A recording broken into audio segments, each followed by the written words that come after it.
हाँ जी, good morning. हम करने जा रहे हैं जी रिवीजन मई 23 के लिए सीए फाइनल इनडायरेक्ट टैक्स की। मैं एक बार इसका ओवरव्यू दे दूं आपको, हम कैसे कैसे करेंगे। हाँ जी, पहला कस्टम की दो रिवीजन क्लासेस है। पहली क्लास में चैप्टर 1 टू 11 कवर्ड है, 9 चैप्टर को छोड़कर।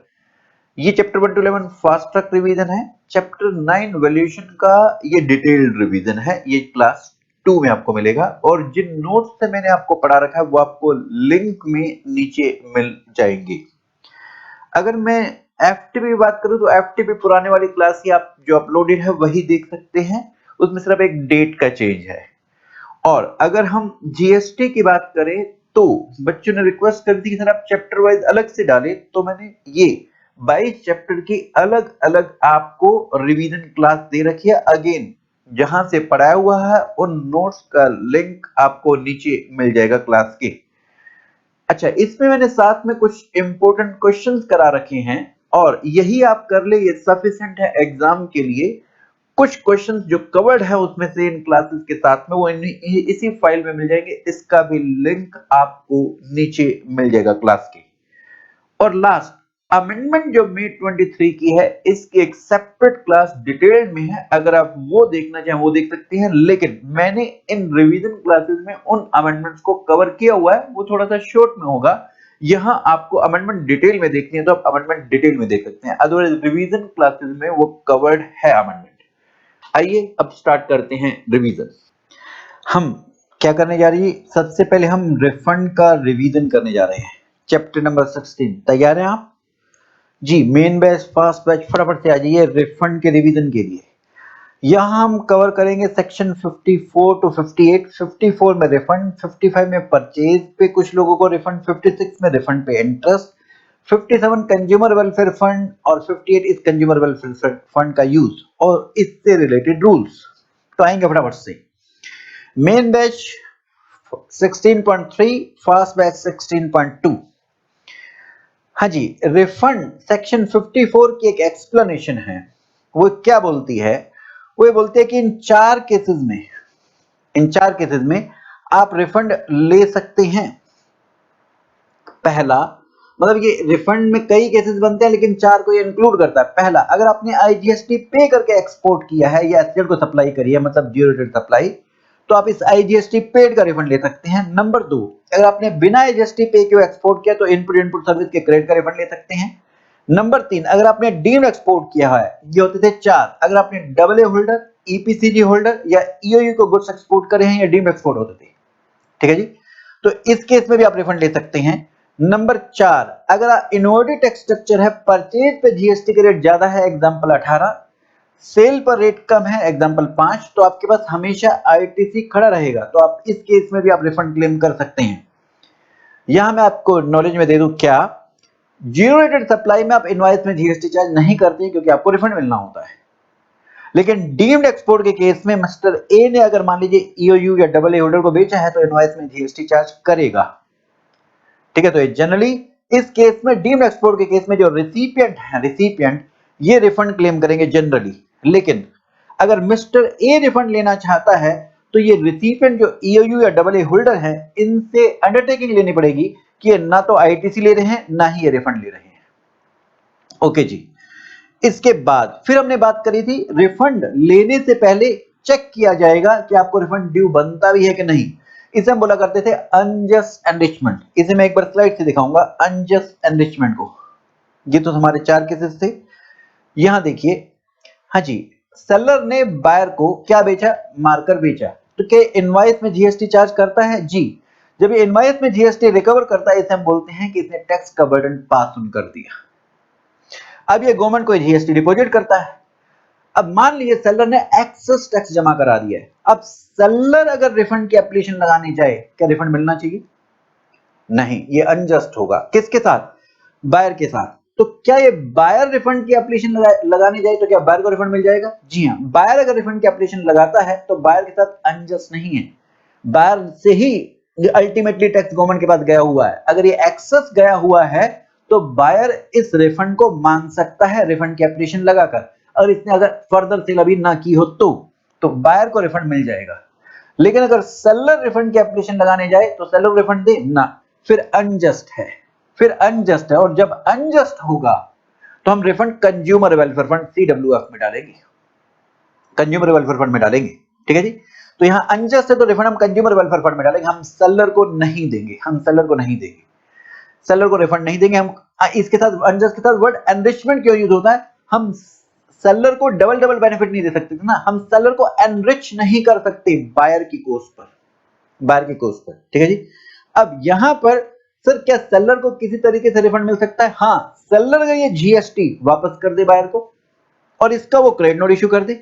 अब सेलर रिफंड की एप्लीकेशन लगाने जाए तो अब अनजस्ट नहीं है, फिर हम इसे रिफंड दे देंगे, फिर हम इसे रिफंड दे देंगे। तो ये था हमारा अनजस्ट। तो जब जब अनजस्ट होगा तो पैसा कंज्यूमर वेलफेयर फंड में जाएगा। ठीक है जी। और अगर अनजस्ट नहीं है तो जो एप्लीकेंट ने एप्लीकेशन लगाई है उसे रिफंड मिल जाएगा, रिफंड मिल जाएगा जी। अच्छा लेकिन 6 केसेस में रिफंड हम किसको दे देंगे? 6 केसेस में रिफंड हम एप्लीकेंट को दे देंगे, अनजस्ट नहीं माना जाएगा। सेक्शन 54(8) में ये 6 एक्सेप्शन दे रखी हैं, उसमें से पहली एक्सेप्शन देखिए, अगर सेलर ने फॉरेन बायर को माल एक्सपोर्ट किया, कैसे? आईजीएसटी बिना पे किए हुए। बताएं क्या इनवॉइस में जीएसटी चार्ज करेगा? नहीं, इनवॉइस में जीएसटी चार्ज नहीं करेगा। तो क्या ये रिफंड ले सकता है? रिफंड किस चीज का सर? जीएसटी तो दिया ही नहीं, अंडर बॉन्ड एलयूटी एक्सपोर्ट किया, आईजीएसटी तो दिया ही नहीं, जो परचेज पे जीएसटी उसकी बात कर रहे हैं भाई। तो क्या मिल जाएगा? जी हाँ, यहां अनजस्ट एनरिचमेंट एप्लीकेबल नहीं होगा, परचेज पे जीएसटी का रिफंड मिल जाएगा। नेक्स्ट, यही केस अगर फॉरेन बायर को एक्सपोर्ट किया आईजीएसटी पे कर, आईजीएसटी पे कर, क्या यहां पर रिफंड मिल जाएगा? बताएं, सेलर यहां पर इनवॉइस बनाने लगा, जैसे ही जीएसटी लिखने लगा डिपार्टमेंट ने हाथ पकड़ लिया। बोले वो सर एक्सपोर्टर क्या बोल रहा है, क्या हाथ छोड़, गंदे दूर हट, मैं तेरे जैसा नहीं हूं। बोले पागल, मैं इसलिए तेरा हाथ पकड़ा, जीएसटी मत लिख, तेरे को रिफंड मिल जाएगा ना। हाँ जी, यहां पर क्या इसको रिफंड मिलना है इसलिए इनवॉइस में जीएसटी चार्ज नहीं करेगा? नहीं। तो इस केस में भी अनजस्ट एनरिचमेंट एप्लीकेबल नहीं होगा। सर मान लीजिए अगर इसने, सेलर ने, एक्सपोर्टर ने इनवॉइस में जीएसटी चार्ज कर लिया तो क्या फिर भी रिफंड मिल जाएगा? जी हाँ, क्योंकि सेक्शन 54(8) में एक्सेप्शन है, जो एक्सेप्शन करनी है 6 एक्सेप्शन में, तो यहां पर भले उसने चार्ज कर भी लिया तो भी उसे रिफंड मिल जाएगा, वैसे जनरली चार्ज करते नहीं है। नेक्स्ट, हम अपना एग्जांपल लेते हैं। स्टारगेट ने एक सीए फाउंडेशन का बैच अनाउंस किया, ये रिसिपेंट से एडवांस लिया, एडवांस पर जीएसटी भी लिया, हमने इनवॉइस नहीं इशू किया, रिसिप्ट वाउचर इशू किया, और जीएसटी जो लिया था गवर्नमेंट को जमा करा दिया। अब वो बैच कैंसिल हो गया, क्या फीस वापस करनी पड़ेगी? जी हाँ, हमने फीस वापस कर दी। अब हमारी आंखों में आंसू है, हमने कहा क्या हुआ? डिपार्टमेंट हमारे पास आया, हमने कहा हमने अपनी जेब से जीएसटी जमा करा रखा, उनका हम क्या करें, हमने तो फीस सारी वापस कर दी। बोले रो मत, रो मत, अपने आंसू पोंछ लो, जो जीएसटी तुमने जमा किया था इसका तुम्हें रिफंड मिल जाएगा, अनजस्ट एनरिचमेंट एप्लीकेबल नहीं होगा। तो एक केस नंबर 3। केस नंबर 4, अगर मान लीजिए आपने गलती से सीजीएसटी एचएसटी जमा करा दिया इंट्रास्टेट सप्लाई मानते हुए, असल में वो इंट्रास्टेट सप्लाई थी, तो अब आपको क्या आईजीएसटी पे करना पड़ेगा? जी, आपको 2 या 3 साल बाद पता लगा, खुद पता लगा या ऑफिसर ने डेटलाइन किया, कोई भी केस हो सकता है, क्या आपको आईजीएसटी पे करना होगा? जी हाँ। क्या इंटरेस्ट देना होगा? नहीं, ऐसा सेक्शन 77 में लिखा हुआ है। अच्छा, जो एक गलती से सीजीएसटी एचजीएसटी दिया था इसका क्या होगा? इसका रिफंड मिल जाएगा। इसके लिए आपको रिफंड की एप्लीकेशन लगानी होती है, एप्लीकेशन 2 साल में लगती है। 2 साल कब से? ये जो सही हेड में आईजीएसटी पे किया ना, इस डेट से 2 साल। अच्छा, ये वाइस वर्सा केस भी हो सकता है कि पहले आईजीएसटी पे किया हो, जमा कराना था सीजीएसटी एचजीएसटी, तो आप आईजीएसटी का रिफंड मांगे तब। ठीक है जी, ओके। तो ये एक्चुअल हेड में जो आईजीएसटी पे किया है इस डेट से 2 साल, ऐसा रूल 89(1)(a) बोलता है। तो ये हो गए हमारे 4 केसेस। ठीक है जी, 4 केसेस। अच्छा, अनजस्ट एनरिचमेंट वाला पॉइंट मैंने आपको बता दिया। अब ये वाले केसेस कहां दे रखे हैं, एक बार सेक्शन 54(8) पर आएंगे आप। 54(8) पर आएंगे, कहां? मेन बैच 16.11 और फास्ट बैच 16.7, 16.7, जल्दी से। तो ये सेक्शन 54(8) के 6 cases, main batch 16.11, fast batch 16.7 देखेंगे। ये क्या है जी? ये 6 केसेस वही दे रखे हैं, 4 केसेस मैं आपको बता के आ गया। अब इसमें छठा केस है कि गवर्नमेंट नोटिफाई करेगी ऐसे एप्लीकेंट जिन पे अनजस्ट एनरिचमेंट एप्लीकेबल नहीं होगा, ऐसा कोई नोटिफाई नहीं हो रखा। एक ई पॉइंट बीच में रह गया, ये 5वां पॉइंट है, जो अभी मैंने आपको शुरू शुरू में चार्ट दिखाया था कि अगर सेलर क्रेडिट नोट इशू कर दे, जीएसटी वापस कर दे तो सेलर रिफंड क्लेम कर सकता है। वो ई पॉइंट में आ गया, क्योंकि ई पॉइंट कहता है टैक्स इंटरेस्ट का अगर आप रिफंड लेने गए हैं, आपने इंसिडेंस पास ऑन नहीं कर रखा है, बस इसका एविडेंस दे दो, तो यहां पर सेलर भी कवर हो जाएगा, बायर भी कवर हो जाएगा। अगर सेलर क्रेडिट नोट इशू करके जीएसटी वापस करके रिफंड लेने जाता है तो ई पॉइंट में कवर हो जाएगा। बायर खुद लेने जाता है, अगर उसने आगे नहीं बेचा है तो बायर भी यहां पर कवर हो जाएगा। तो ये 6 एक्सेप्शन है, 6 एक्सेप्शन है। अच्छा, यहां पर एक चीज और बता दूं, ये डॉक्यूमेंट्री एविडेंस की रिक्वायरमेंट नहीं है अगर 2 लाख से कम का रिफंड है, तब सिर्फ ये जो अनजस्ट एनरिचमेंट के लिए, ये डॉक्यूमेंट्री एविडेंस की जरूरत नहीं है। डॉक्यूमेंट्री एविडेंस क्या होता है सर? हाँ सुनिए, रिफंड की एप्लीकेशन के साथ में आपको डॉक्यूमेंट्री एविडेंस, उसकी लिस्ट रूल 89(2) में दे रखी है। जैसे इनवॉइसेस की, जो इनवॉइसेस आपने काटे हैं उसमें तो जीएसटी रिकवर किया होता है, तो इनवॉइस की कॉपी, जिससे पता लग जाएगा कि जीएसटी रिकवर कर रखा कि नहीं कर रखा। तो अगर 2 लाख से कम का रिफंड बनता है तो आपको कोई डॉक्यूमेंट्री एविडेंस नहीं लगाना रिफंड एप्लीकेशन के साथ में। हम आपकी डिक्लेरेशन के बेस पर मान लेंगे तुमने जीएसटी रिकवर नहीं कर रखा। लेकिन अगर 2 लाख से ऊपर का रिफंड बनता है, फिर सीए या सीएमए से सर्टिफिकेट लेना पड़ेगा कि अनजस्ट एनरिचमेंट एप्लीकेबल नहीं हो रहा, मतलब अनजस्ट नहीं है, आपको रिफंड देना है, इसके लिए सीए सीएमए से सर्टिफिकेट लेके देना। अच्छा जी, यहां एक बात और, 54(8) के A B C D F, E नहीं, ई में तो इंसिडेंट पास ऑन नहीं किया, ये प्रूव करना पड़ता था ना। बाकी जो बचे, आईजीएसटी पे करके एक्सपोर्ट, या पर अनयूटिलाइज्ड आईटीसी का रिफंड, या फिर ये आपका सेक्शन 77 वाला था, या एडवांस पर जीएसटी का रिफंड, ये वाले A B C D F वाले केस हमने यहां लिखे, और यहां क्या लिखा, ना सीए सीएमए का सर्टिफिकेट चाहिए ना डिक्लेरेशन चाहिए। तो इन 5 केसेस के लिए ना आपको सीए सीएमए का सर्टिफिकेट चाहिए, ना ही आपको डिक्लेरेशन चाहिए। नेक्स्ट, रिफंड का ऑर्डर 60 दिन में, आपकी रिफंड एप्लीकेशन के 60 दिन में ऑर्डर पास हो जाना चाहिए। ऑर्डर ही नहीं, रिफंड भी मिल जाना चाहिए। ऐसा आप सेक्शन 56 में पढ़ेंगे, अगर 60 दिन में रिफंड नहीं मिला तो इंटरेस्ट देना पड़ेगा उनको 6% पर एनम के हिसाब से। तो वापस आते हैं अब हम, बस इतने के बाद वापस आएंगे आप पेज नंबर 16.3 पर, कौन, मेन बैच और फास्ट बैच 16.2, जल्दी से वापस। हाँ जी, वापस आ जाएंगे मेन बैच 16.3 और फास्ट बैच 16.2। यहां हम आपको बता दें, अगर 1000 से कम का रिफंड हो, लेने मत आना। अभी 1000 का रिफंड जो देखना है, हेड वाइज देखना है। मान लीजिए सीजीएसटी 900 रुपया बनता है, एजीएसटी 900 रुपया बनता है, दोनों 1000 से कम है, टोटल 1800 बनता है, 18 टोटल नहीं देखना, हेड वाइज देखना है। सीजीएसटी 1000 से ज्यादा नहीं है तो नहीं मिलेगा रिफंड, एजीएसटी 1000 से ज्यादा नहीं है, नहीं मिलेगा रिफंड, नहीं मिलेगा रिफंड। ठीक है जी, ये होगी बात। अच्छा, एक एसएससी गवर्नमेंट के द्वारा या तो सीजीएसटी ऑफिसर को एलोकेटेड है या एसजीएसटी ऑफिसर को। मान लीजिए आप सीजीएसटी ऑफिसर को एलोकेटेड है, तो आप सीजीएसटी एसजीएसटी दोनों के लिए रिफंड एक ही ऑफिसर के पास लगाएंगे, अलग अलग ऑफिसर। सीजीएसटी के लिए सीजीएसटी ऑफिसर के पास, एसजीएसटी के रिफंड के लिए एसजीएसटी ऑफिसर के पास, ऐसे नहीं जाना। जो आपके लिए ऑफिसर एलोकेटेड है उसी के पास आप दोनों रिफंड उसी से ले लेंगे। नेक्स्ट, हाँ जी, रिफंड की एप्लीकेशन कौन लगाएगा? सप्लायर या रिसिपिएंट जो रिफंड क्लेम कर रहा है। Any person claiming refund, any person claiming refund, यहां पर आप लिख सकते हैं सप्लायर और रिसिपिएंट। सप्लायर अगर रिफंड क्लेम करा तो सप्लायर लगाएगा, और रिसिपिएंट रिफंड क्लेम करा तो रिसिपिएंट लगाएगा। नेक्स्ट, लेकिन आईजीएसटी पे करके एक्सपोर्ट किया तो रिफंड की एप्लीकेशन अलग से नहीं लगानी। हमने एक्सपोर्ट के चैप्टर में पढ़ा था, शिपिंग बिल को ही एप्लीकेशन मान लिया जाता था, तो रिफंड की एप्लीकेशन अलग से नहीं लगानी है। नेक्स्ट, अगर आप कैश लेजर से रिफंड मांग रहे हैं तो एक आरएफडी 01A होता है, ये एप्लीकेशन का फॉर्म है। हाँ जी, डीम्ड एक्सपोर्ट के केस में अभी मैंने आपको बताया था, रिसिपिएंट भी रिफंड मांग सकता है, सप्लायर भी मांग सकता है। लेकिन सप्लायर अगर रिफंड, जैसे मिस्टर ए ने ईओयू को माल बेचा, वैसे तो ईओयू रिफंड क्लेम लगाएगी क्योंकि जीएसटी चार्ज कर रखा था इनवॉइस में। अगर मिस्टर ए लेना चाहता है रिफंड तो ईओयू या डबल ए होल्डर जिसको माल बेचा है उनसे अंडरटेकिंग लेनी पड़ेगी, ना वो क्रेडिट ले रहे हैं ना वो रिफंड ले रहे। यहां पर ये वाली बात थी। नेक्स्ट, एसेट यूनिट या डेवलपर को अगर आपने गुड्स या सर्विस दी है तो एप्लीकेशन कौन लगाएगा? सप्लायर। ये जीरो रेटेड है, क्योंकि जीरो रेटेड है तो इनवॉइस में आपने जीएसटी चार्ज नहीं किया होगा।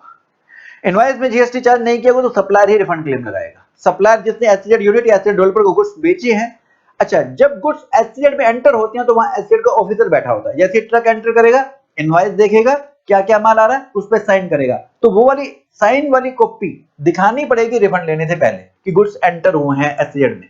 ऐसे सर्विस भी एंटर हुई है एसेट में, इसके लिए वो साइन करा के आना पड़ेगा एसेट ऑफिसर से कि हाँ ये वाली सर्विस रिसीव हुई है, तो फिर सप्लायर को रिफंड मिलेगा। नेक्स्ट, कैजुअल टैक्सेबल पर्सन और एनआरटीपी, ये क्या होती हैं? मैं याद दिलाता हूं, दिल्ली में ट्रेड फेयर लगा हुआ है, यूपी या हरियाणा या पंजाब का व्यापारी दिल्ली के ट्रेड फेयर में आगे सामान बेचना चाहता है, यह है कैजुअल टैक्सेबल पर्सन। अगर दूसरी कंट्री का है, जैसे यूएसए का व्यापारी इंडिया दिल्ली में ट्रेड फेयर लगा हुआ, यहां पर अगर कुछ सामान बेचना चाहता है, ये है एनआरटीपी। इन्हें एडवांस में जीएसटी जमा कराना पड़ता था। अब मान लो 10-15 दिन बाद वापस जा रहे हैं, इनका एडवांस में जो जमा किया था उसमें कुछ बैलेंस बचा हुआ है, क्या उसका रिफंड मांग सकते हैं? जी, जितने समय का इन्होंने रजिस्ट्रेशन लिया था उसकी पहले तो सारी रिटर्न जमा कराएं। नंबर 2, जो लास्ट रिटर्न फाइल कर रहे हैं उसमें रिफंड क्लेम लगाएं। ये दोनों शर्तें फुलफिल करनी पड़ेगी, फिर ये रिफंड मांग सकते हैं। नेक्स्ट, टाइम लिमिट, कितने समय में रिफंड की एप्लीकेशन लगानी है? कितने समय में रिफंड की एप्लीकेशन लगानी है? जी 2 साल में। इसके पहले आधार वेरीफाई करा लेना जी, रिफंड की एप्लीकेशन लगाने से पहले आधार वेरीफाई करा लेना, वो रूल 10B में जो 3 केसेस थे, अगर वो वाला रिफंड मांग रहे हैं आप तो। और रिफंड किस चीज का मांग रहे हो? कोई भी टैक्स, इंटरेस्ट, कुछ भी मांग रहे हो आप रिफंड, 2 साल में आप रिफंड की एप्लीकेशन लगाएं। हाँ, कैश लेजर के रिफंड के लिए अभी एक सर्कुलर देखेंगे, वो कहता है वहां आपका ही पैसा जमा है, आप कितने भी टाइम में आप रिफंड लेने आ सकते हैं, वहां 2 साल की टाइम लिमिट एप्लीकेबल नहीं होती है। हाँ, रूल 89(1) है, ये अभी थोड़ी देर पहले बताया था, अगर इंट्रास्टेट सप्लाई मानकर सीजीएसटी एजीएसटी डिपॉजिट कर दिया थी, वो इंट्रास्टेट आईजीएसटी जमा कराना था, तो जो गलत सीजीएसटी एजीएसटी डिपॉजिट किया इसका आप रिफंड मांगोगे 2 साल कब से? जो ये सही हेड वाला आईजीएसटी पे किया इस डेट से 2 साल के अंदर आप रिफंड की एप्लीकेशन लगाएंगे। और ये प्रोविजन आया था 24/9/21 से, अगर 24/9/21 से पहले आईजीएसटी पे किया सही हेड वाला तो 24/9/21 से 2 साल देखेंगे। नेक्स्ट, इसके बाद ये 2 साल हमें देखने होते हैं रेलेवेंट डेट से। रेलेवेंट डेट का क्या मतलब है? अगर गुड्स एक्सपोर्ट किए तो जिस दिन एक्सपोर्ट हुआ उस डेट को हम रेलेवेंट डेट मानेंगे, इस डेट से 2 साल में आप रिफंड की एप्लीकेशन लगाओ। तो एक्सपोर्ट हुआ का क्या मतलब है? अगर सी एयर के थ्रू एक्सपोर्ट किया तो जिस दिन शिप या एयरक्राफ्ट लीव इंडिया, वो वाली डेट रेलेवेंट डेट है, इस डेट से 2 साल में रिफंड की एप्लीकेशन। अगर लैंड के थ्रू एक्सपोर्ट किया है तो जिस दिन कस्टम फ्रंटियर क्रॉस किया, इस डेट से 2 साल में रिफंड की एप्लीकेशन। अगर पोस्ट के थ्रू एक्सपोर्ट किया तो जिस दिन पोस्ट ऑफिस ने गुड्स डिस्पैच किए, इस डेट से 2 साल में रिफंड की एप्लीकेशन। अच्छा, इसके बाद पहले सर्विस का देख ले। अगर आपने सर्विस एक्सपोर्ट करी है तो यहां पर कोई शिप तो कोई एक्सपोर्ट शिप पर तो लोड के होके नहीं जाती, तो यहां पर हम 2 साल कब से देखेंगे? जिस दिन आपको पेमेंट रिसीव हो गई, जिस दिन आपको पेमेंट रिसीव हो गई उस डेट से 2 साल। अगर पेमेंट आपको एडवांस में रिसीव हो गई फिर इनवॉइस की डेट से 2 साल। अगर कोर्ट के ऑर्डर की वजह से आपका रिफंड बन रहा तो जिस दिन वो ऑर्डर की कॉपी आपको रिसीव हुई इस डेट से 2 साल। नेक्स्ट, अब ये रिटर्न की बात आ रही है। 2 केसेस में ड्यू डेट ऑफ रिटर्न है। क्या? अगर एसेट यूनिट या डेवलपर को आपने सर्विस दी है तो रिटर्न की ड्यू डेट से 2 साल में रिफंड की एप्लीकेशन। और आपने अगर इन्वर्टेड टैक्स वाला आपका केस है, परचेज पीरियड 18 है, सेल पे 5 है, तो आपका परचेज का क्रेडिट का रिफंड लेना है, तो इस केस में ये जो रिटर्न फाइल करोगे ना इन्वर्टेड टैक्स वाली, इसकी ड्यू डेट, एक्चुअल डेट नहीं, ड्यू डेट ऑफ रिटर्न से 2 साल के अंदर रिफंड की एप्लीकेशन। लेकिन अगर डीम्ड एक्सपोर्ट की बात है, ए ने ईओयू को गुड्स बेचे, ए सप्लायर है, वैसे तो ईओयू ही रिफंड क्लेम करता है, लेकिन अगर ए रिफंड लेना चाहे तो ईओयू से लिखवाना पड़ेगा कि इसने क्रेडिट नहीं लिया, ये रिफंड नहीं ले रही। दोनों में से कोई भी रिफंड की एप्लीकेशन लगाए, हमें यहां पर रिटर्न एक्चुअल में जो फाइल हुई है डीम्ड एक्सपोर्ट की उस डेट से 2 साल लगाना है। ये रिटर्न कौन फाइल करेगा? सप्लायर ए। ये mister A supplier he deemed export की रिटर्न फाइल करता है, क्योंकि इसीलिए तो डीम्ड एक्सपोर्ट करिए ना ईओयू को। तो ये ए जो रिटर्न फाइल करेगा उस डेट से 2 साल, चाहे रिफंड ए लगाए चाहे ईओयू लगाए, यह एक्चुअल रिटर्न फाइल डेट है। नेक्स्ट, इसके बाद अगर प्रोविजनल असेसमेंट थी, रेट पे डाउट है, 12 लगेगा 18 लगेगा, आपने डिपार्टमेंट से पूछा, उन्होंने बोला 18 दे दो। अभी फाइनल असेसमेंट बाद में हुई, फाइनल असेसमेंट बाद में हुई तो 12 निकला, तो फाइनल असेसमेंट होने के बाद पता लग रहा है कि रिफंड बनता है कि नहीं। तो फाइनल असेसमेंट ऑर्डर पास होने से पहले तो पता ही नहीं लगा रिफंड बनता है कि नहीं, तो फाइनल असेसमेंट ऑर्डर के बाद ही रिफंड की एप्लीकेशन लगनी चाहिए जी। तो किस डेट से? यहां ना प्रोविजनल असेसमेंट ऑर्डर की डेट है ना फाइनल असेसमेंट ऑर्डर की डेट है, जिस दिन एडजस्ट किया आपने टैक्स फाइनल असेसमेंट के बाद 18 में से 12 एडजस्ट कर रहे हैं, तो वो एडजस्टमेंट वाली डेट से 2 साल के अंदर रिफंड की एप्लीकेशन लगानी है। नेक्स्ट, अगर बायर या रिसिपिएंट रिफंड की एप्लीकेशन लगा रहा है तो जिस दिन उसने गुड्स या सर्विस रिसीव किए। एनी अदर केस, जैसे सप्लायर रिफंड की एप्लीकेशन लगा रहा है तो जिस दिन आपने टैक्स पे किया उस डेट से 2 साल के अंदर रिफंड की एप्लीकेशन। नेक्स्ट, अब हम करने जा रहे हैं रिफंड का प्रोसीजर। हाँ जी, rule 89 page number main batch 16.8 fast batch 16.4, फटाफट से मेन बैच 16.8 पे आ जाइए। हाँ जी, रूल 89 में रिफंड की एप्लीकेशन लगेगी RFD 01, साथ में डॉक्यूमेंट्री एविडेंस लगानी है। डॉक्यूमेंट्री एविडेंस की लिस्ट रूल 89(2) में दे रखी है, अभी देखेंगे। रिफंड कितने समय में? 2 साल में। लेकिन अगर आप आईजीएसटी पे करके एक्सपोर्ट कर रहे हैं तो शिपिंग बिल को ही रिफंड की एप्लीकेशन माना जाता है, अलग से रिफंड की एप्लीकेशन नहीं लगानी। जो डॉक्यूमेंट्री एविडेंस है 2 लाख से कम का रिफंड है तो अभी हमने पढ़ा था डिक्लेरेशन देनी है, 2 लाख से ऊपर का रिफंड है तो सीएसीएमए का सर्टिफिकेट भी देना है कि अनजस्ट एनरिचमेंट नहीं एप्लीकेबल। यहां ध्यान दीजिए, अगर आप रिफंड लगा रहे हैं तो रिटर्न आपकी कोई पेंडिंग है तो फाइल होनी चाहिए। अगर आपकी कोई रिटर्न पेंडिंग है तो उससे पहले आप रिफंड की एप्लीकेशन मत लगाना। अब रिफंड एप्लीकेशन इसके बाद आपको मिलेगा ARN. Know what is ARN? Application reference number. अगर एप्लीकेशन साथ सारे डॉक्यूमेंट सही हैं तो अब आपको क्या मिल रहा है? Application reference number. ये एप्लीकेशन फाइल डेट है, ये आपकी रिफंड एप्लीकेशन फाइल डेट है। ये 3 काम आएगी। क्या? इस रिफंड एप्लीकेशन के 60 दिन में रिफंड ऑर्डर पास होना चाहिए। रिफंड ऑर्डर ही नहीं, रिफंड भी मिल जाना चाहिए। हालांकि सेक्शन 54 कहता है रिफंड ऑर्डर पास होना चाहिए, लेकिन सेक्शन 56 कहता है अगर एसएससी के बैंक अकाउंट में पैसे नहीं पहुंचाए तो 6% पर एनम के हिसाब से इंटरेस्ट देना पड़ेगा। इसलिए इनको इंटरनल इंस्ट्रक्शन है कि 45 दिन में रिफंड का ऑर्डर पास कर दो, 45 दिन में रिफंड का ऑर्डर पास कर दो। अच्छा, इस एरन की डेट से, ये तो रिफंड ऑर्डर की बात होगी, एरन की डेट से 15 दिन के अंदर अंदर अगर सारे डॉक्यूमेंट सब कुछ सही है तो आपको एक्नॉलेजमेंट मिल जाएगी। अगर कुछ गड़बड़ है, मतलब कुछ डॉक्यूमेंट सही नहीं है या कुछ और गड़बड़ है, तो आपको डेफिशिएंसी मेमो इशू की जाएगी। डेफिशिएंसी मेमो इशू हुई तो आपको फ्रेश एप्लीकेशन लगानी है। फ्रेश एप्लीकेशन जो लगाओगे, इसमें जितना समय इन्होंने खराब किया, मान लो 10 दिन खराब कर दिया, आपने एप्लीकेशन लगाई तो जब डेफिशिएंसी इन्होंने कम्युनिकेट करी इसमें 10 दिन खराब हो गए तो आपको 2 साल 10 दिन में आप एप्लीकेशन लगा सकते हैं। फ्रेश एप्लीकेशन में ये वाला टाइम एक्सक्लूड हो जाएगा। नेक्स्ट, हाँ जी, जब रिफंड ऑर्डर पास होगा, अगर कोई आपकी डिमांड है तो लेस कर लेंगे। अगर कोई प्रोविजनल रिफंड मिला था, प्रोविजनल रिफंड क्या होता है जी? हाँ जी, अगर अगर अगर आप एक्सपोर्टर हैं तो आपको 7 डेज में 90% रिफंड मिल जाता है, इसे हम बोलते हैं प्रोविजनल रिफंड। तो अगर कोई प्रोविजनल रिफंड मिला है तो वो भी लेस कर लेंगे, बाकी आपको रिफंड का ऑर्डर पास होगा। ध्यान रहे, यहां पर एक रिफंड ऑर्डर के साथ साथ पेमेंट ऑर्डर भी पास होता है, पेमेंट ऑर्डर भी पास होता है। तो ये क्या मीनिंग है इसका, अभी नीचे आएगा तो बताएंगे। हाँ जी, इसके बाद 3 रिफंड क्रोनोलॉजिकली लगाने हैं। कौन कौन सा? अनयूटिलाइज आईटीसी का, सप्लाई टू एससीजेड, अगर आपने एक्सपोर्ट किया है अनयूटिलाइज आईटीसी का, सप्लाई टू एससीजेड, और इन्वर्टेड टैक्स वाला। इन्वर्टेड टैक्स मतलब परचेज पे जीएसटी का रेट ज्यादा, सेल पे कम। ये 3 क्रोनोलॉजिकली लगाने हैं। मतलब मान लीजिए अप्रैल का आपने रिफंड लगाया अनयूटिलाइज आईटीसी का, फिर इसके बाद मई का नहीं लगाया, जून का लगा दिया। अब आप जून के बाद जुलाई में आके मई वाला लगाना चाहते हो, नहीं लगाने देंगे जी, नहीं लगाने देंगे। एक है bunching of refund. Bunching of refund का क्या मतलब है जी? हाँ जी, क्या 2-3 महीने को इकट्ठा मिलाकर रिफंड एप्लीकेशन लगा सकते हैं? हाँ, लगा सकते हैं, लगा सकते हैं। लेकिन क्या अगर वो अलग अलग फाइनेंशियल ईयर में है, जैसे मानते हैं एग्जांपल मैंने नेक्स्ट पेज पे आपको लिखवाया था, परचेज करी मार्च मंथ में मर्चेंट एक्सपोर्टर ने 0.1% पर, अब ये वाली परचेज को एक्सपोर्ट कर रहा है मई में या अप्रैल में, तो इन दोनों तीनों महीनों की इकट्ठी मिलकर अलग अलग फाइनेंशियल ईयर में है ये मंथ, क्या इकट्ठी एप्लीकेशन लगा सकता है, सिंगल एप्लीकेशन? जी हाँ, लगा सकता है, लगा सकता है, लगा सकता है। हाँ जी, डेफिशिएंसी मेमो आपको 15 दिन में मिल जाएगी। अब यहां पर देखिए, जब आप रिफंड एप्लीकेशन लगाते हैं, अगर क्रेडिट लेजर से रिफंड की एप्लीकेशन लगा रहे हैं तो जितना आप रिफंड मांगते हो डेबिट कर दिया जाता है। मान लीजिए आप 70 रुपए का रिफंड मांग रहे हैं तो यहां डेबिट हो जाएगा।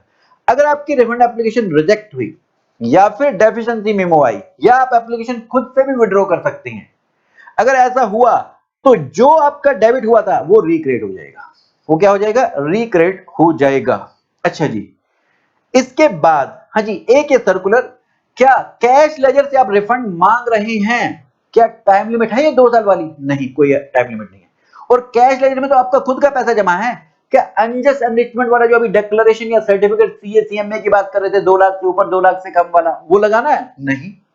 अच्छा, कोई टीडीएस टीसीएस आपका कटा, क्या वो आपके कैश लेजर में आ जाता है? जी, कैश लेजर में आ जाता है।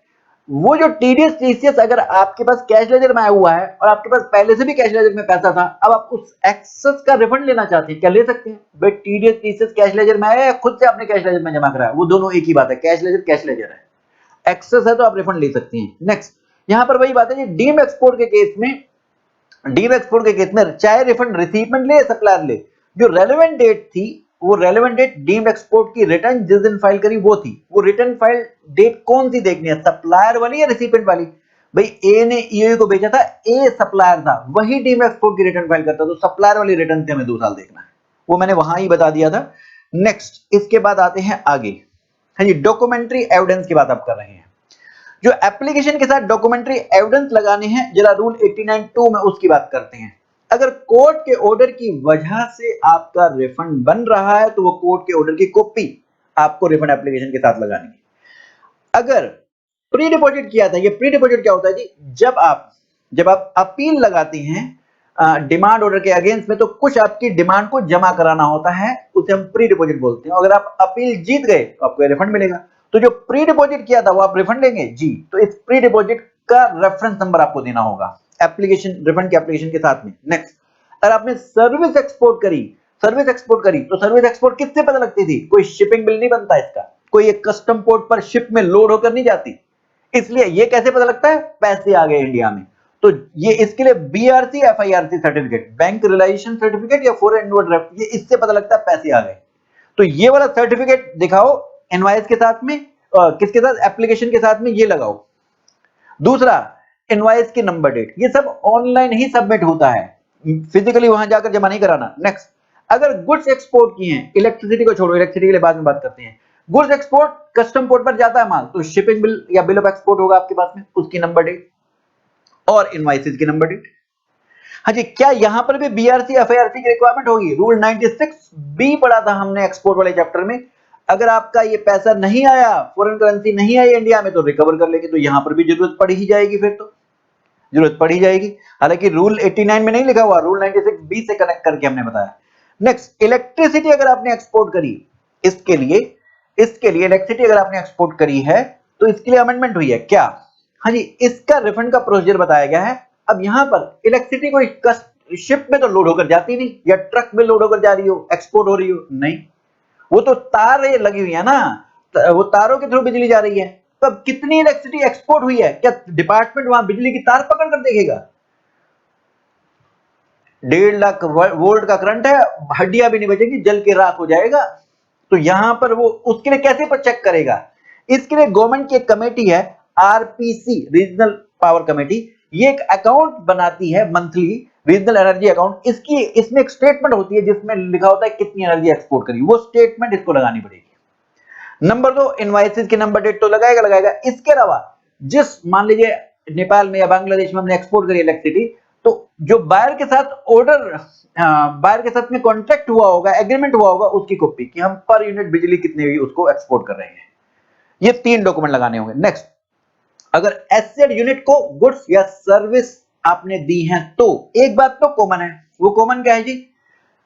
SCZ से आपने, सप्लायर ने आईजीएसटी रिकवर नहीं किया, एक इसकी डिक्लेरेशन ले लो इससे, क्योंकि अगर आपने इससे SCZ से ये आईजीएसटी रिकवर किया होगा, फिर सप्लायर को रिफंड नहीं मिलेगा। आपने एसेट यूनिट को, अगर आपने इनवॉइस पे जीएसटी रिकवर कर रखा होगा, फिर आपको रिफंड नहीं मिलेगा। एक्सपोर्ट के केस में तो हम अंजन सेटलमेंट चेक नहीं करते, आपने इनवॉइस में जीएसटी रिकवर कर रखा हो, लेकिन एसेट यूनिट ने, अगर एससीएड यूनिट को आपने सर्विस दिया है, गुड्स दिए हैं, और आपने उससे जीएसटी रिकवर कर रखा, फिर रिफंड नहीं मिलेगा। तो ये डिक्लेरेशन उससे लेनी पड़ेगी एससीएड यूनिट या डेवलपर से कि आपने इनवॉइस में जीएसटी रिकवर नहीं किया है। और गुड्स के केस में आप 2 बातें, एक तो इनवॉइसेस की नंबर डेट, और दूसरा गुड्स एंटर किए एससीजेड में, वहां का एससीजेड ऑफिसर वो साइन करके दे आपके इनवॉइस पे कि हाँ ये गुड्स एंटर किए थे। ऐसे सर्विस के लिए पहले 2 बार तो कॉमन है, इनवॉइस की नंबर डेट और सर्विस एंटर हुई एससीजेड में, उसका ऑफिसर साइन करके दे हाँ ये सर्विस यहां एंटर करी थी। तीसरी बात एक अलग है, वो क्या कि एसेट यूनिट या डेवलपर ने पैसे दे दिए हमें, इसके बाद सप्लायर रिफंड की ऑपरेशन लगाएगा। तो ये डॉक्यूमेंट एविडेंस 3 है यहां पर। नेक्स्ट, हाँ जी, ए ने ईओयू या डबल ए होल्डर को माल बेचा, तो ये है डीम्ड एक्सपोर्ट। जनरली तो ईओयू डबल ए होल्डर ये रिफंड क्लेम करती है। अगर मिस्टर ए रिफंड लेना चाहता तो ये 3 डॉक्यूमेंट, क्या? पहला, EOU double A holder credit नहीं लेंगी और ये रिफंड नहीं लेंगी, एक तो इसकी अंडरटेकिंग दे दे। नंबर 2, ईओयू ने गुड्स रिसीव किए हैं, इसका प्रूफ परचेज इनवॉइस पर साइन करके दे दे। डबल ए होल्डर या ईपीसीजी होल्डर ये परचेज इनवॉइस पर ये साइन करके नहीं दे सकते, इसके लिए इनके ऑफिसर से एक्नॉलेजमेंट लेनी पड़ेगी गुड्स रिसीव हुए। ये डॉक्यूमेंट्री एविडेंस है जी। नेक्स्ट, इसके बाद अगर इन्वर्टेड टेक्स्ट स्ट्रक्चर है, परचेज इनवॉइसेस और सेल इनवॉइसेस की कॉपी, उसकी स्टेटमेंट बनाकर दो। अगर प्रोविजनल असेसमेंट हुई थी, फाइनल असेसमेंट पे आपका रिफंड बना है, तो फाइनल असेसमेंट ऑर्डर का रेफरेंस नंबर। अगर टैक्स सेक्शन 77 वाला गलती से सीजीएसटी एजीएसटी जमा कराया था, आईजीएसटी जमा कराना था, तो उसकी डिटेल स्टेटमेंट बनाकर दो। एक्सेस टैक्स पे किया है तो उसकी स्टेटमेंट बनाकर दो। इसके बाद 2 लाख वाला, और ये वाली बात तो हमने कर ही ली है। इसके बाद मेन बैच आएंगे पेज नंबर 16.14 पर और फास्ट पेज 16.8। जल्दी जल्दी जल्दी, मेन बैच 16.14। यहां मैं बताने जा रहा हूं आपको विदहोल्डिंग ऑफ रिफंड के बारे में। हाँ जी, रिफंड रोक लिया जाएगा या रिफंड में से आपके पैसे काट लिए जाएंगे। पहला केस, अगर आपने डिफॉल्ट किया है, मेन बैच 16.14 पर आ गए, मानते आ गए, अगर आपने रिटर्न नहीं फाइल करी या आपने टैक्स पेनल्टी नहीं पे करी तो आपका रिफंड रोक लेंगे या डिडक्ट कर लेंगे। दूसरा 5411, रिफंड, आपके रिफंड ऑर्डर के अगेंस्ट अपील लगी हुई है या आपके अगेंस्ट में कोई टैक्स रिकवरी प्रोसीडिंग लगी हुई है तो यहां पर रिफंड रोकेंगे या डिडक्ट नहीं करेंगे, रिफंड रोकेंगे। अब अगर आपके रिफंड ऑर्डर के अगेंस्ट अपील थी, आप जीत गए, तो आपको रिफंड मिलेगा और ये रिफंड विद इंटरेस्ट मिलेगा 6% पर एनम के साथ में। अच्छा जी, फिर इसके बाद रूल 90 एक्नॉलेजमेंट, रूल 89 हो गया, रूल 90 एक्नॉलेजमेंट। हाँ जी, अगर आप कैश लेजर से रिफंड मांग रहे हो तो यहां तो कुछ वेरीफाई नहीं करना, आपका खुद का पैसा जमा है, तुरंत एक्नॉलेजमेंट मिल जाएगी। इसमें एरन डेट भी लिख देंगे, एप्लीकेशन रेफरेंस नंबर, इस डेट से 7 दिन के अंदर रिफंड का ऑर्डर भी पास होना चाहिए और रिफंड भी मिल जाना चाहिए।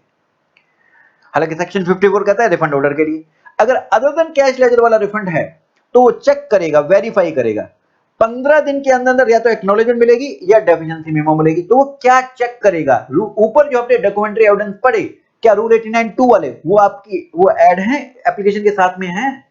अगर आपने क्रेडिट लेजर से रिफंड मांगा था तो क्या क्रेडिट लेजर डेबिट हुआ था, क्रेडिट लेजर डेबिट किया था आपने रिफंड एप्लीकेशन के टाइम पे। अगर सब कुछ सही है तो एक्नॉलेजमेंट, नहीं तो डेफिशिएंसी मेमो।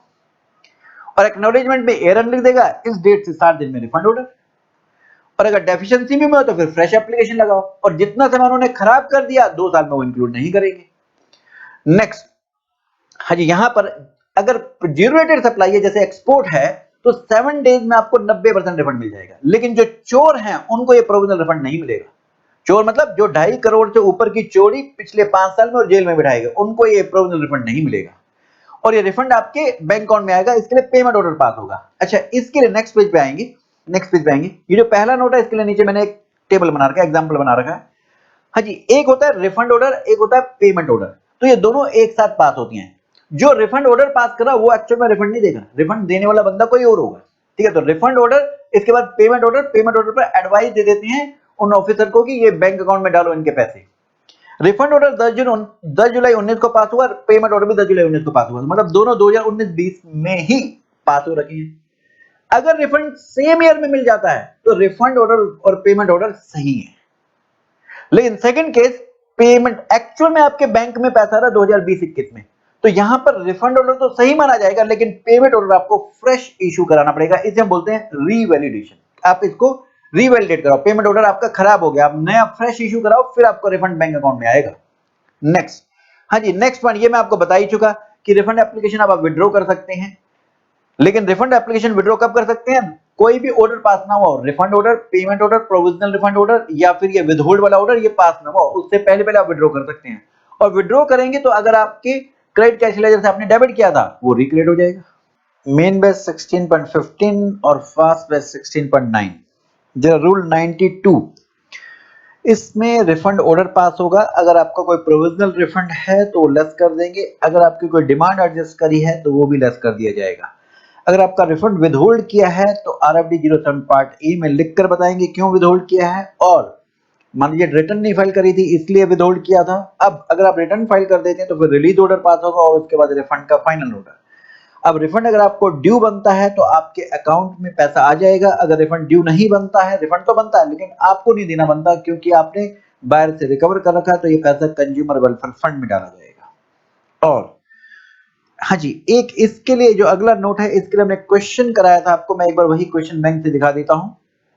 हाँ जी, आईटीसी का रिफंड दो ही केसेस में मिलता है, अनयूटिलाइज्ड आईटीसी का इन्वर्टेड वाला केस, इन्वर्टेड टर्नओवर, और दूसरा जीरो रेटेड सप्लाई के केस में। लेकिन लोगों ने नया तरीका ढूंढा, जानबूझकर एक्सेस टैक्स डिपॉजिट करा दिया। 5000 जीएसटी जमा कराना था उसकी जगह 10,000 जीएसटी जमा करा दिया। अब 10,000 जीएसटी पे करने के लिए क्रेडिट ज्यादा यूज कर लिया। अब बोलते हैं कि हमने गलती से ज्यादा जमा हो गया, मेरे को रिफंड दे दो। अब रिफंड कहां पर आ जाता था, बैंक अकाउंट में, और जो क्रेडिट मिसयूज किया था वो वाला भी रिफंड आपके बैंक अकाउंट में आ गया। तो गवर्नमेंट को ये पता लगा लेट। अब उन्होंने क्या बोला, तुमने जो एक्सेस 5000 पे किया हम चेक करेंगे कैसे आपने पे किया है। एक्सेस 5000 मान लीजिए आपने 2000 क्रेडिट लेजर यूज करके पे किया और 3000 आपने कैश लेजर से पे किया है, तो जब आपको रिफंड देंगे ये क्रेडिट लेजर में ही देंगे, 2000 वाला बैंक अकाउंट में नहीं डालेंगे। ये जो कैश लेजर से पे किया था यही आपके बैंक अकाउंट में आएगा। जिस ओरिजिनल मोड से आपने पे किया था, जितना क्रेडिट लेजर से वो क्रेडिट लेजर में रिफंड आएगा, जितना कैश लेजर से वो आपके बैंक अकाउंट में रिफंड आएगा। ठीक है जी। फिर इसके बाद ये नोट हो गया हमारा। नेक्स्ट, रूल 93 ये क्या कहता है जी, अब जब एप्लीकेशन लगाती हैं रिफंड की तो उस समय आपका क्रेडिट डेबिट कर दिया जाता है। अगर आपकी एप्लीकेशन रिजेक्ट होती है, डेफिशिएंसी मेमो आती है या विड्रॉ करते हैं तो आपका ये क्रेडिट रिक्रिएट हो जाता है। अगला, ये सर्कुलर करने से पहले हम आइए नेक्स्ट पेज पे आएंगे। मेन बैच 16.22 और फास्ट बैच 16.11। मेन बैच फटाफट से आ जाइए 16.22 पर। हाँ जी, आपकी दो होती हैं जीरो रेटेड सप्लाई, एक आपका एक्सपोर्ट और दूसरा एसईजेड को सप्लाई, स्पेशल इकोनॉमिक जोन को सप्लाई। आप इसे दो तरीके से कर सकते हैं, 16.3 ए आईजीएसटी का, 16.3 बी आईजीएसटी का। पहले 16.3 बी समझिए। आप आईजीएसटी पे करेंगे, एक्सपोर्ट करेंगे और आईजीएसटी का रिफंड मिल जाएगा। रूल 96 में प्रोसीजर था, ये पिछले चैप्टर में हमने डिटेल में डिस्कस कर लिया, तो हम इसको डिस्कस नहीं करने आए, हम इसे डिस्कस करने आए हैं, सेक्शन 3A को। आपने आईजीएसटी नहीं पे किया, न पे करने के लिए आपने बॉन्ड या एलओडी फाइल किया, न पे करने के लिए आपको बॉन्ड या लेटर ऑफ अंडरटेकिंग फाइल करना पड़ता है जी। यहां आपको परचेज का, जब आपने आईजीएसटी पे नहीं किया तो रिफंड किस चीज का लेने हो, परचेज के क्रेडिट का, परचेज के क्रेडिट का। यहां पर आपको परचेज के क्रेडिट का इनपुट और इनपुट सर्विस का क्रेडिट का रिफंड मिलता है। और यहां बात करते हैं नीचे, इसके बारे में डिटेल में यहां बात करते हैं। अनयूटिलाइज आईटीसी का रिफंड आपको दो केसेस में मिलता है। पहला, अगर आपने आईजीएसटी बिना पे किए हुए जीरो रेट सप्लाई करी थी, आईजीएसटी बिना पे किए जीरो रेट सप्लाई करी थी इस केस में, और दूसरा इन्वर्टेड टैक्स में। तो अगर आपने जीरो रेट सप्लाई करी थी तो इनपुट एंड इनपुट सर्विस के क्रेडिट का रिफंड मिलता है, कैपिटल गुड्स के क्रेडिट का रिफंड नहीं मिलता। इन्वर्टेड वाला केस मतलब परचेज पे आपके जीएसटी रेट 18 है, सेल पे 5 है। जैसे वुड परचेज करी 18 है, सेल टेबल कर रहे हैं इस पे 5 है।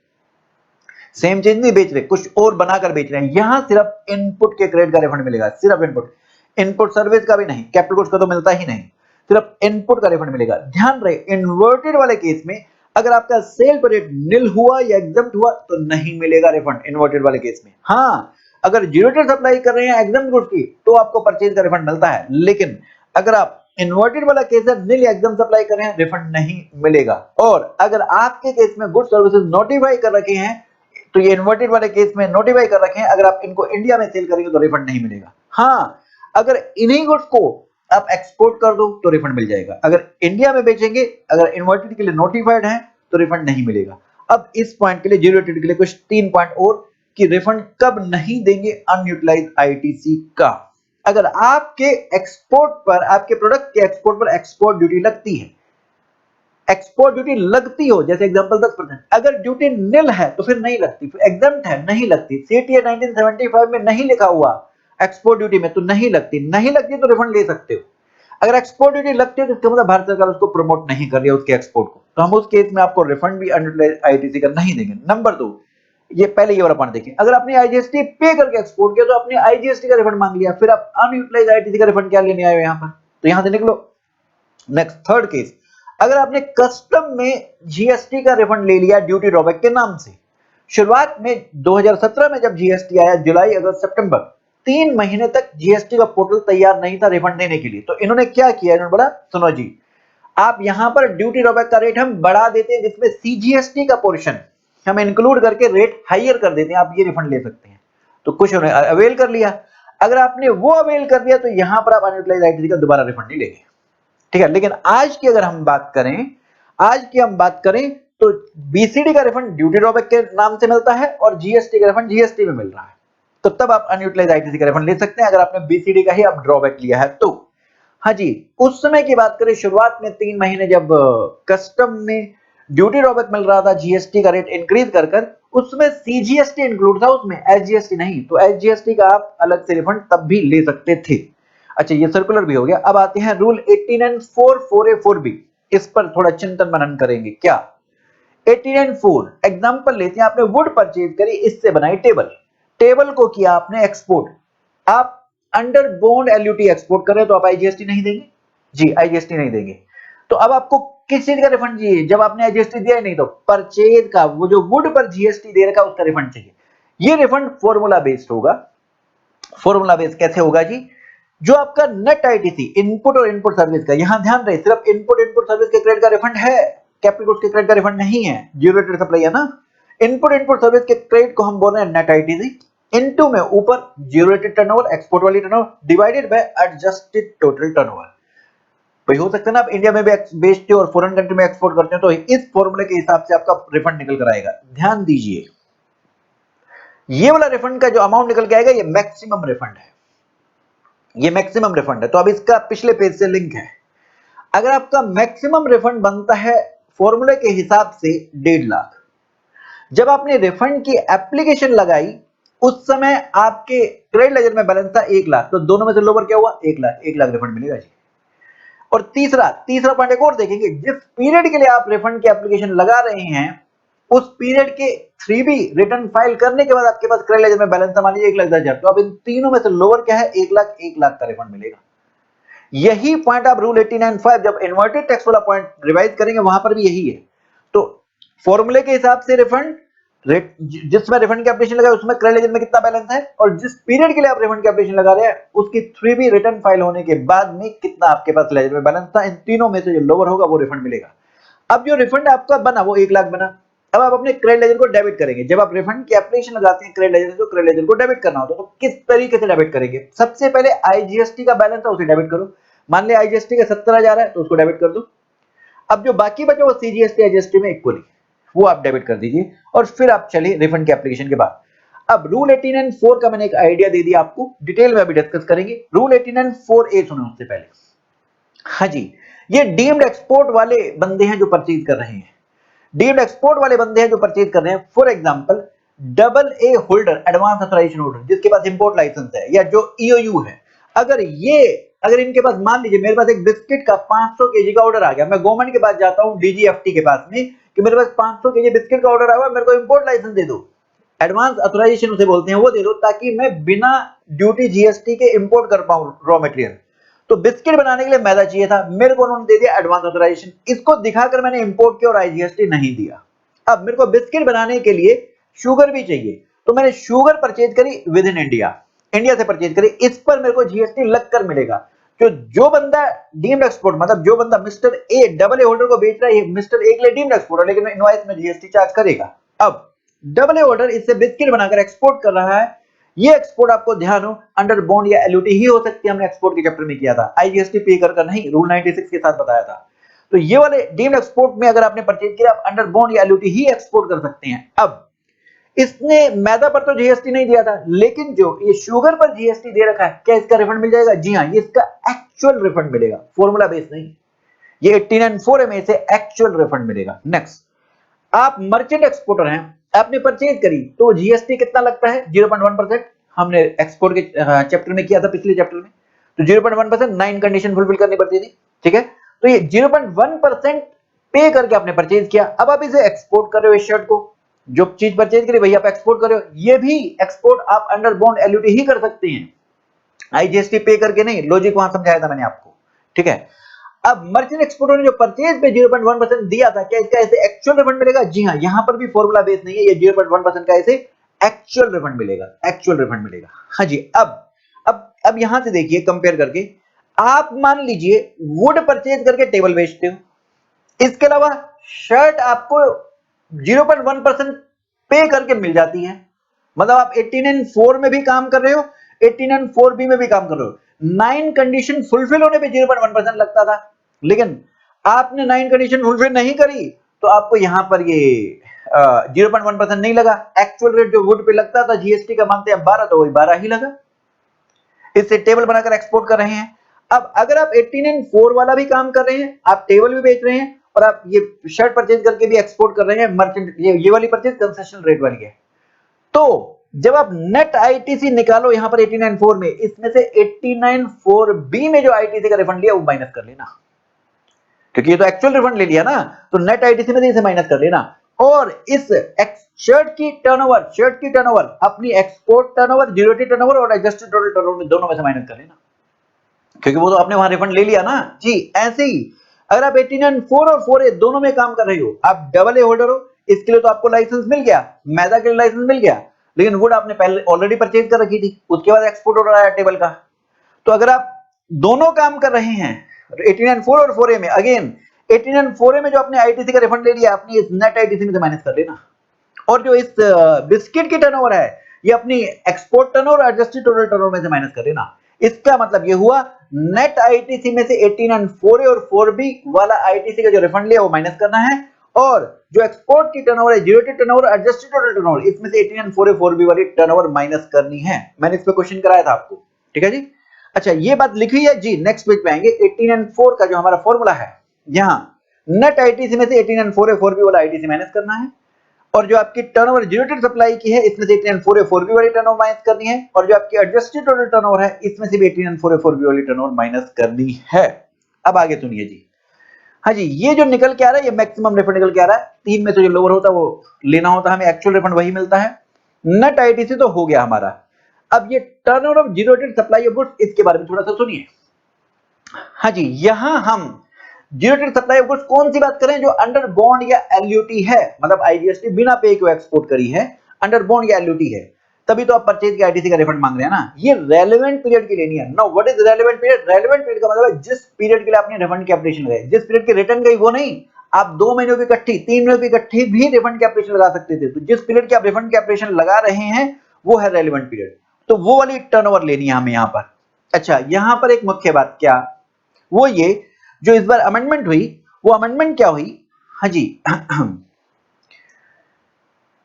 इसके लिए अमेंडमेंट ये, अगर आपने शिपिंग बिल में आप एफओबी वैल्यू लिखते हैं, दिल्ली यहां इंडिया का एक्सपोर्टर है, यूएसए का बायर है, यूएसए के बायर ने बोला हमारे यूएसए के पोर्ट पर माल पहुंचा के देना, तो इंडिया के पोर्ट तक की प्राइस को हम बोला करते थे FOB, free on board value, ship पर लोड करने तक की प्राइस। अब इंडिया के पोर्ट से फॉरेन कंट्री के पोर्ट तक का जो ट्रांसपोर्ट और इंश्योरेंस ऐड होगा, लगेगा, वो हमने एफओबी में ऐड किया, तो ये होता है सीआईएफ।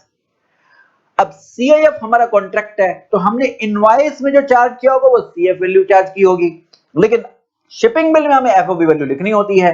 तो ये कहते हैं जो एक्सपोर्ट वैल्यू लेना ना, इन दोनों में से जो लोअर है वो लेनी है। इन दोनों में से जो एफओबी वैल्यू शिपिंग बिल में दे रखी है, दूसरा जो इनवॉइस में आपकी सीएफ वैल्यू है, इन दोनों में से लोअर है वो वैल्यू लेना, वो वैल्यू लेना यहां पर जो गुड्स की आप एक्सपोर्ट की टर्नओवर ले रहे हो। अच्छा, इसका एक और कंपैरिजन, कुछ लोग क्या करते हैं जी, जानबूझकर हाईयर रेट पर, आपके दोस्त फॉरेन कंट्री में रहते हैं, रिलेटिव रहते हैं, उनको जानबूझकर हाईयर रेट पर बेच देते हैं, हाईयर रेट पर बेचकर दिखाते हैं, एक्चुअली बिकता नहीं है। उससे क्या होगा, जब हम फॉर्मूला लगाएंगे ऊपर अगर एक्सपोर्ट की टर्नओवर ज्यादा दिखाई तो ज्यादा रिफंड बनेगा।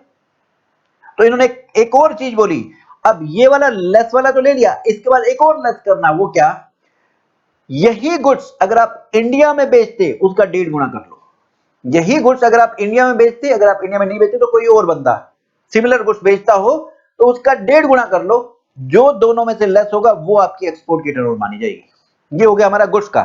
सर्विस के केस में हम एक्सपोर्ट की टर्नओवर कैसे निकालेंगे जी, जितनी मनी रिलाइज हुई, इसके लिए जितने पैसे रिसीव हुए इसमें से एडवांस माइनस कर लो, जिसकी सर्विस अभी दी नहीं है एडवांस अगर मिला है तो वो माइनस कर लो, लेकिन इसमें ऐड कर लो अगर सर्विस अभी दी है, पैसे पहले कभी मिले हुए हैं, पिछले कोई महीने में या कभी पहले मिले हुए तो वो आप ऐड कर लीजिए। ये हो गया हमारा सर्विस की एक्सपोर्ट की टर्नओवर। ध्यान दीजिए, हमने गुड्स की टर्नओवर में से 18 एंड 4A 4B वाली टर्नओवर हटाई थी, लेकिन सर्विस में से नहीं हटानी। क्यों? क्योंकि सर्विस हम रियलाइजेशन बेस ले रहे हैं, तो 18 एंड 4A 4B वाली टर्नओवर हमें सर्विस में से नहीं हटानी है। नेक्स्ट, एडजस्टेड टोटल टर्नओवर में से दो चीजें हटानी है, एक तो 18 एंड 4A 4B वाली टर्नओवर और दूसरा एग्जाम सप्लाई। एग्जाम सप्लाई आपको हटानी है जी। लेकिन अगर एक क्वेश्चन हमने किया था, अगर एग्जाम सप्लाई का आप एक्सपोर्ट कर रहे हो फिर नहीं हटानी, फिर तो वो जीरो रेटेड बन गई ना। एग्जाम सप्लाई हटानी है अदर देन जीरो रेटेड। तो हमने क्वेश्चन किया था आरटीपी का, तो अगर एग्जाम सप्लाई का एक्सपोर्ट कर रहे हो फिर नहीं हटानी, एग्जाम सप्लाई को हटाना जो विद इन इंडिया सेल हो रही है। ओके, तो ये दो हटानी है। ऐड क्या करना है, एक तो टर्नओवर ऑफ स्टेट सब कुछ आ जाएगा, टर्न ऑफ स्टेट में सब कुछ, गुड्स जो आप गुड्स बेचते हो, सर्विस देते हो, लेकिन सर्विस के लिए कह रहा है रुको, सर्विस के लिए हम अलग से सेकंड पार्ट में बताते हैं। तो गुड्स की चाहे आप विद इन इंडिया सेल करते हो, एक्सपोर्ट आईजीएसटी पे कर बिना आईजीएसटी पे के, वो सब कुछ ऐड हो जाएगा। लेकिन सर्विस के केस में क्या ऐड होगा, कह रहे जो सर्विस के केस में ऊपर निकाली ना अपने टर्नओवर अंडरबोन एलयूटी वाली रियलाइजेशन बेस, ये ऐड करो, प्लस इंडिया में जो सर्विस देते हो वो ऐड करो। एक पॉइंट रह गया जो ऐड नहीं हुआ, गुड्स के केस में तो आईजीएसटी पे करके एक्सपोर्ट किया था, वो इसमें टर्नओवर में ऐड हो गया है, लेकिन सर्विस के केस में जो आईजीएसटी पे करके एक्सपोर्ट होती है वो टोटल टर्नओवर में ऐड नहीं होती है, क्योंकि यहां पर सर्विस में सिर्फ अंडरबॉन्ड एलयूटी वाली ही ये रियलाइजेशन बेस ही ऐड कराई है इसने। ठीक है, ओके। अब एक बात और, इस टोटल टर्नओवर में से जब आप 18 एंड 4A 4B वाली टर्नओवर हटाओगे, तो कौन सी हटाओगे जी, जो गुड्स की होगी सर्विस की होगी, सी इंस्टीट्यूट कहता है दोनों हटानी है, दोनों हटानी है।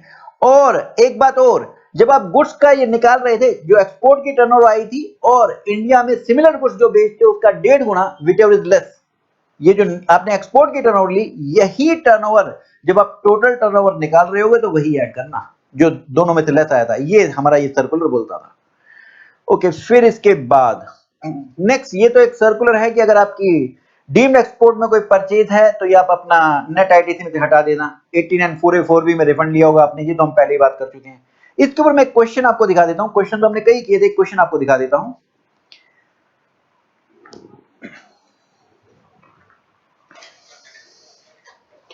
हाँ जी, ये क्वेश्चन देख लीजिए। इसमें ये कह रहा है कि हम इंडिया में सेल करते हैं 600 केजी इंटू में 1000, 6 लाख के। इसके अलावा एक्सपोर्ट कर रहे हैं हम without payment by GST under bond LUT 20 lakh के, 1000 केजी इंटू में 2000। हाँ जी, ये वाली वैल्यू शिपिंग बिल में दे रखी है, एफओबी वैल्यू 20 लाख। इसके अलावा इनवॉइस में सेव वैल्यू है 22 लाख। तो सबसे पहला कंपैरिजन दोनों में से लोअर 20 लाख लेंगे। तो सबसे पहले हम यही करते हैं, शिपिंग बिल में जो एफओबी वैल्यू और save value which is lower, ये ले लेंगे 20 लाख। अब इसका कंपैरिजन किससे करना है जी? अगर यही गुड्स इंडिया में बिके होते तो उसका 1.5 गुना। हाँ जी, हमने कितना एक्सपोर्ट किया? 1000 केजी। इंडिया में ये कितने का बिकता है? 1 केजी 1000 का, ये पहले वाले पॉइंट में बताया था। तो 1000 केजी इंटू में 1000 इंटू में 1.5, ये हुआ 15 लाख। तो अब दोनों में से लोअर क्या है? 15 लाख। तो ये 15 लाख आपकी वैल्यू एक्सपोर्ट की मानी जाएगी। और यही 15 लाख की जब टोटल टर्नओवर निकालोगे तो उसमें ऐड करना।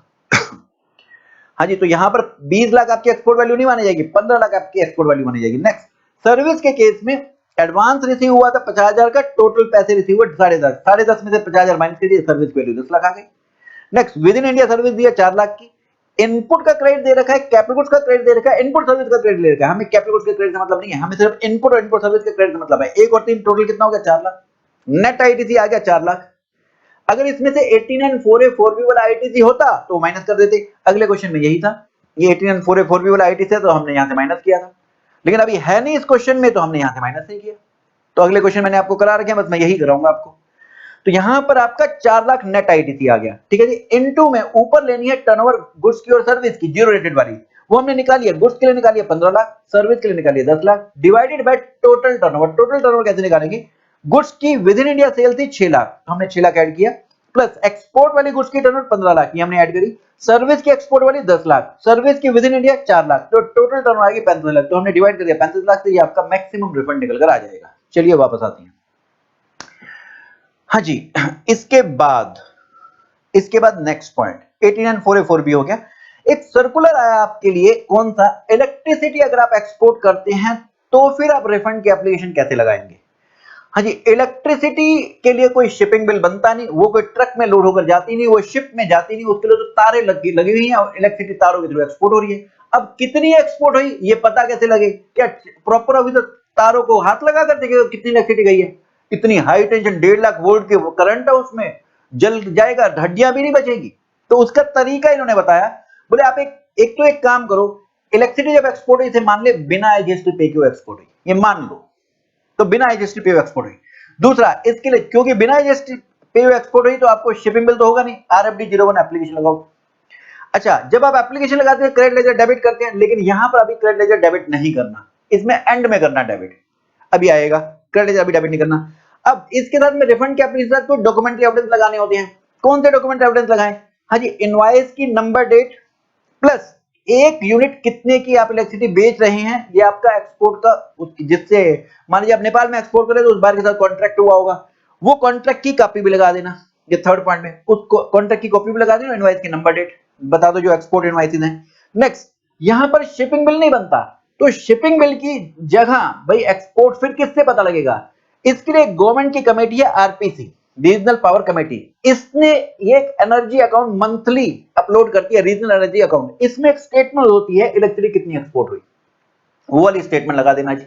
यही बात हमारी रेलेवेंट डेट में, और ये पॉइंट हमारा डॉक्यूमेंट्री एविडेंस में आया था, तो ये वाली स्टेटमेंट बता देना जिससे पता लगेगा कितनी इलेक्ट्रिसिटी एक्सपोर्ट हुई, और इसके साथ कैलकुलेशन शीट ये रिफंड की। फिर इसके बाद नेक्स्ट हमने बात करी थी क्या, इसमें रेलेवेंट डेट 2 साल में रिफंड की एप्लीकेशन लगानी है, तो 2 साल कब से देखेंगे? जो ये अकाउंट बनाया था ना रीजनल एनर्जी अकाउंट आरपीसी ने, वो उस मंथ की लास्ट डेट, जो अकाउंट अपलोड करती है मंथ की, उस मंथ की लास्ट डेट मानी जाएगी, उस डेट से 2 साल में रिफंड की एप्लीकेशन लगानी है।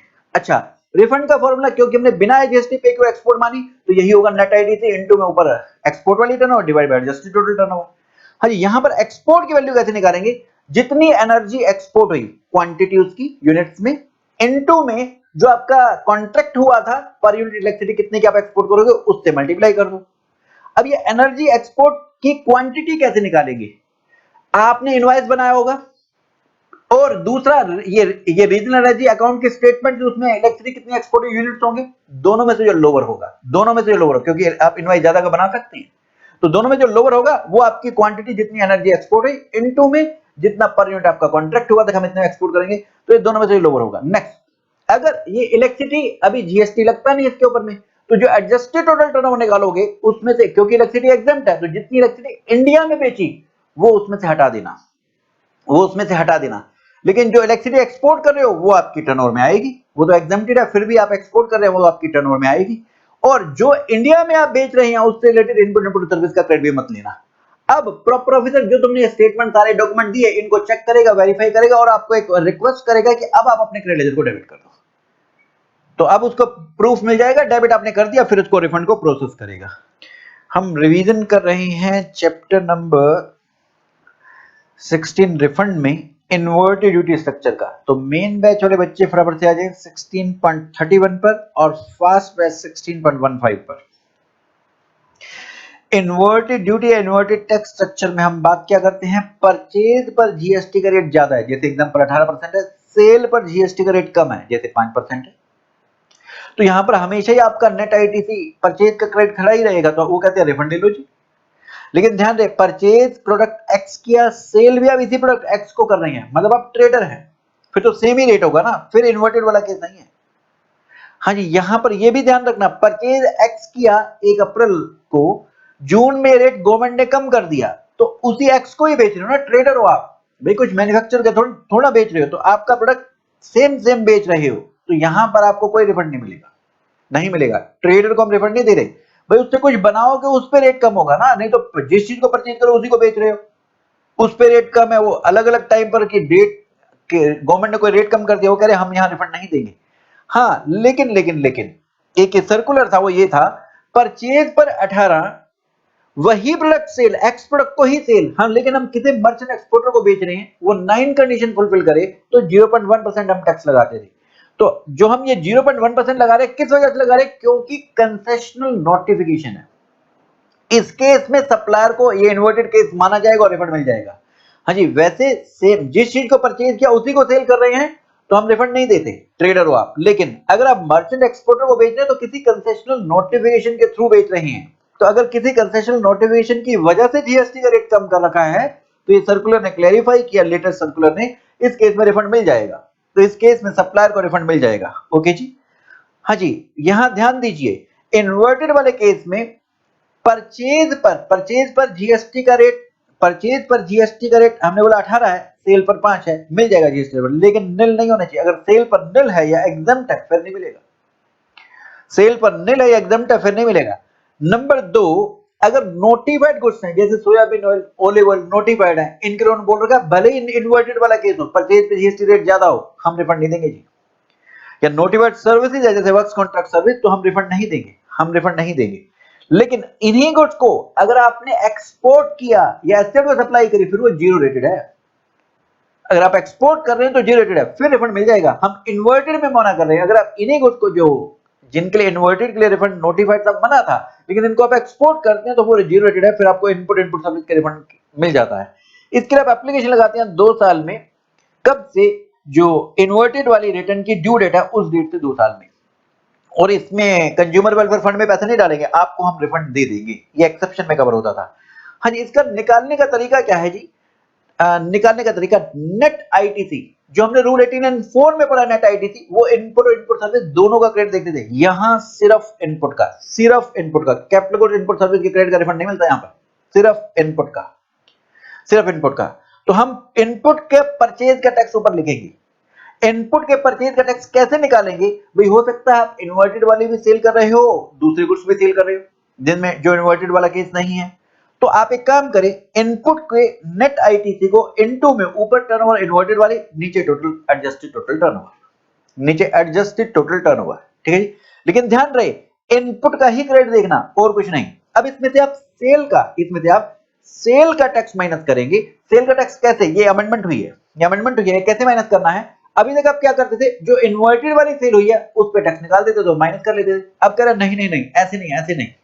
बोले तो फिर कैसे, बोले सुनो, हमने ऊपर परचेज में सिर्फ इनपुट का ही तो टैक्स लिया है ना, तो नीचे जो सेल का टैक्स लेना है उस सेल वैल्यू का लेना है जो इनपुट से बनी हो। क्या क्या क्या भाई, एक आउटपुट, मान लीजिए टेबल की बात करते हैं, टेबल को बनाने के लिए इनपुट वुड यूज हुआ, इसके अलावा कुछ सर्विसेज भी यूज हुई। तो वो कह रहा है क्या ना, ये जो सेल वैल्यू है, इस सेल वैल्यू पे अगर हम टैक्स निकालें तो गलत होगा। सुप्रीम कोर्ट की जजमेंट के बाद इस फॉर्मूले को अमेंड किया गया। इन्होंने कहा अगर इन्वर्टेड वाला केस है, इस आउटपुट की सेल वैल्यू पे हम टैक्स निकालते हैं तो गलत है। ये एक काम करो, इस सेल टैक्स को भी थोड़ा प्रोपोर्शनेट करो। बोले कैसे, आप एक काम करो, इनपुट से जो आउटपुट बना, सिर्फ इनपुट सर्विस से नहीं, जो इनपुट से आउटपुट बना वो वाली सेल वैल्यू निकालो और उस पे टैक्स निकालो, वो यहां से माइनस करो, क्योंकि ऊपर आप सिर्फ परचेज का इनपुट टैक्स ले रहे हो। सुप्रीम कोर्ट के पास गए, सुप्रीम कोर्ट को बोला कि इनपुट सर्विस के क्रेडिट का रिफंड दो, सुप्रीम कोर्ट ने वो तो मना कर दिया। उन्होंने कहा नहीं, फॉर्मूला को चेंज करो, गवर्नमेंट को बोला और गवर्नमेंट ने फॉर्मूला चेंज किया। उन्होंने कहा आप ऊपर परचेज का टैक्स सिर्फ इनपुट का ले रहे हैं, तो नीचे भी जो सेल का टैक्स लो, उस सेल वैल्यू का टैक्स लो जो इनपुट से बना। तो बोले वो कैसे निकाले, बोले एक काम करो, सेल टैक्स निकाल लो पहले तो, अब इनटू में सेल टैक्स निकाल लो, जो भी आपका इन्वर्टेड वाली सेल है उसका टैक्स निकाल लो, इनटू में ऊपर इनपुट का tax net ITC divided by input and input service का टैक्स। ये आपके पास प्रोपोर्शनेट जो निकल के आएगा, ये सेल का वो वाला टैक्स निकल के आएगा जो इनपुट की, सिर्फ इनपुट से जो आउटपुट की सेल वाली बनी होगी वो वाला टैक्स निकल के आएगा। ये माइनस करो, जो आएगा ये मैक्सिमम रिफंड निकल कर आएगा। एडजस्टेड टोटल टर्नओवर वही जो रूल 1894 में पड़ी थी वही सेम आपको लेनी है। रेलेवेंट पीरियड का मतलब भी वही लेना है, मतलब जिस पीरियड के लिए आप रिफंड की एप्लीकेशन लगा रहे हैं। तो इसको क्वेश्चन से समझाएं। देखिए क्वेश्चन हमने किया था, मैं एक बार दिखा दूं, ये वाला क्वेश्चन हमने किया था।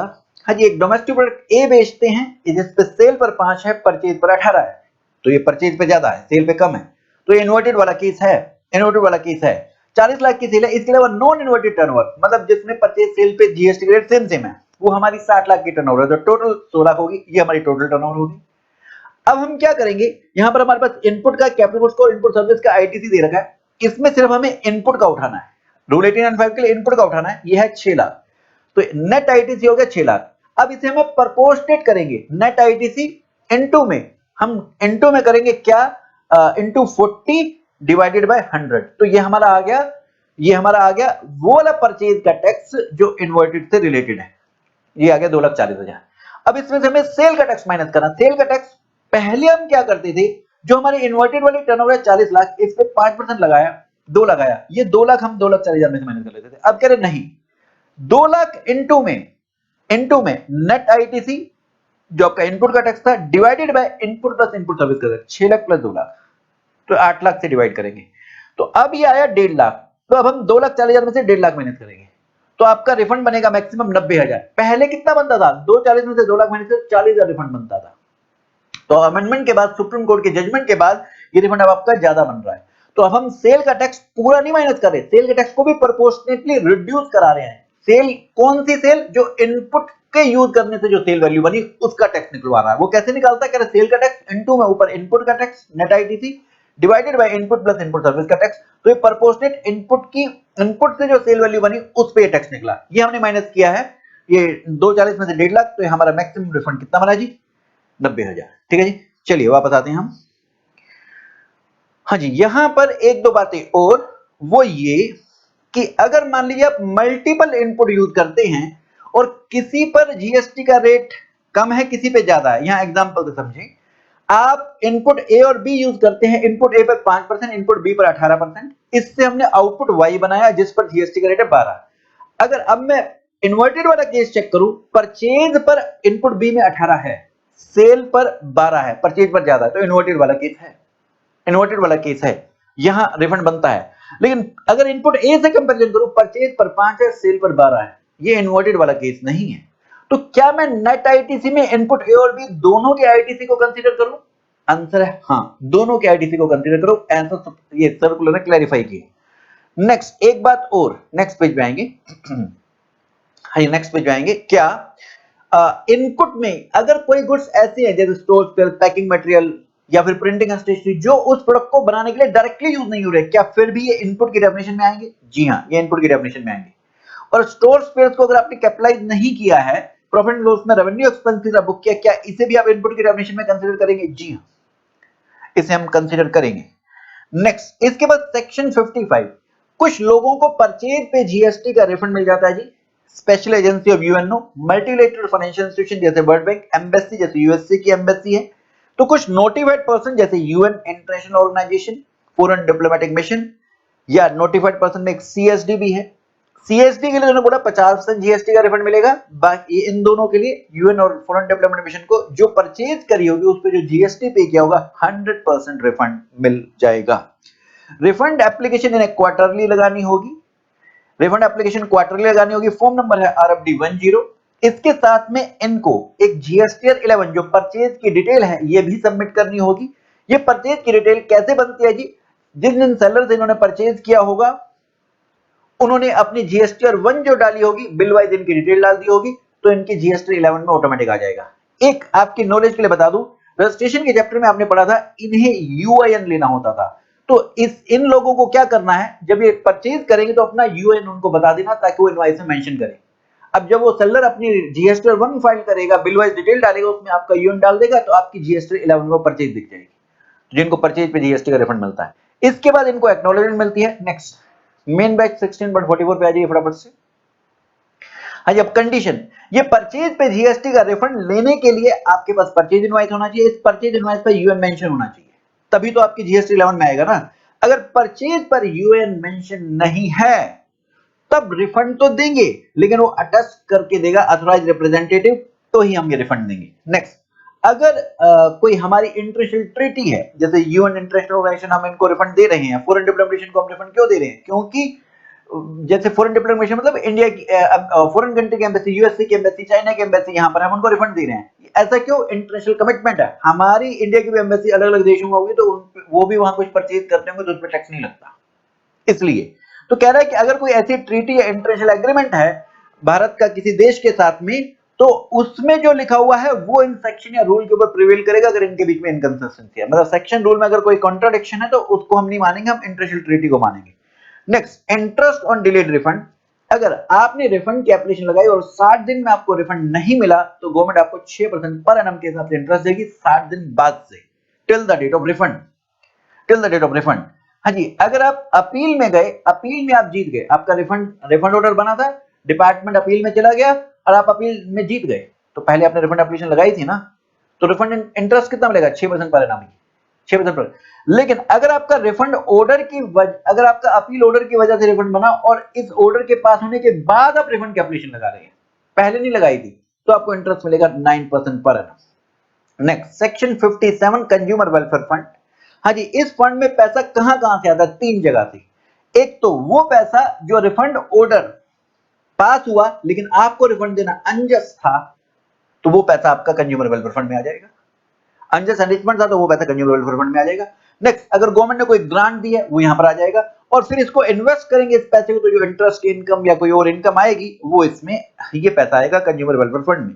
इसके अलावा कोई पुरानी एक्साइज ड्यूटी थी तो वो भी इसमें आ गई होगी। अच्छा जी, अगर आईजीएसटी का रिफंड बनता है तो सेंट्रल गवर्नमेंट का कंज्यूमर वेलफेयर फंड अलग होता है, स्टेट गवर्नमेंट का अलग होता है, तो आईजीएसटी में 50% सेंट्रल गवर्नमेंट के सीडब्ल्यूएफ में जाएगा, 50% स्टेट गवर्नमेंट के एसडब्ल्यूएफ में जाएगा। ऐसे ही कंपनसेशन के केस में। नेक्स्ट, मान लीजिए पैसा कंज्यूमर वेलफेयर फंड में डाला जा चुका है, अब बायर आ जाता है रिफंड की एप्लीकेशन लगाकर, तो क्या वहां से पैसे निकालकर उसे देने पड़ेंगे? जी हाँ। नेक्स्ट, इस पैसे का यूटिलाइजेशन, इस कंज्यूमर वेलफेयर फंड का यूज कहां किया जाएगा? ऐसी ऐड करने के लिए, जैसे जागो ग्राहक जागो, गवर्नमेंट की कोई टेस्टिंग लैब लगाने के लिए जो कंज्यूमर के बेनिफिट के लिए है, जैसे वहां मैगी का टेस्टिंग हो रहा है। अगर कोई कंज्यूमर कोर्ट में केस फाइल करता है कंज्यूमर, और उसको लीगल एक्सपेंस जो लगती है एडवोकेट के, वो रिम्बर्स कर सकते हैं यहां से। अच्छा, जितना भी पैसा इसमें आता है उसमें से 50% सीबीआईसी को देना होता है, ताकि वो अपने ऑफिसर को ट्रेनिंग दे, एड पर खर्च करे, जैसे ई-वेबल बनाओ, रिटर्न फाइल करो टाइम से। ठीक है जी, तो यहां हमारा ये चैप्टर कंप्लीट होता है।